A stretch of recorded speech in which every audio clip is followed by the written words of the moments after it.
is now the 48 months of continuous therapy, which is 2 years into Gale, the first 2 years on Derby and Oaks, the second 2 years. And what we have now is obviously longer time horizons. We have a better sense of what the treatment impact is over a 48-month period.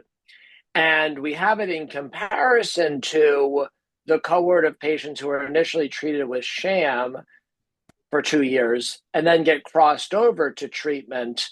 And what are the impacts of delaying therapy?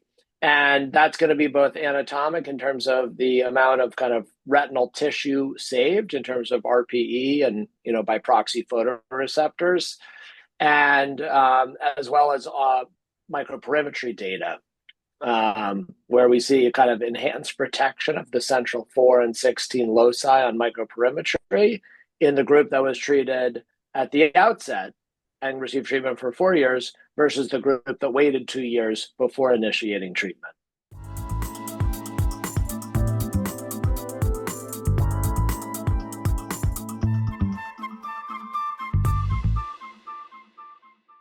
So we do see, although it's the same amount injected at every single injection, that's really a dose, kind of a dose response curve.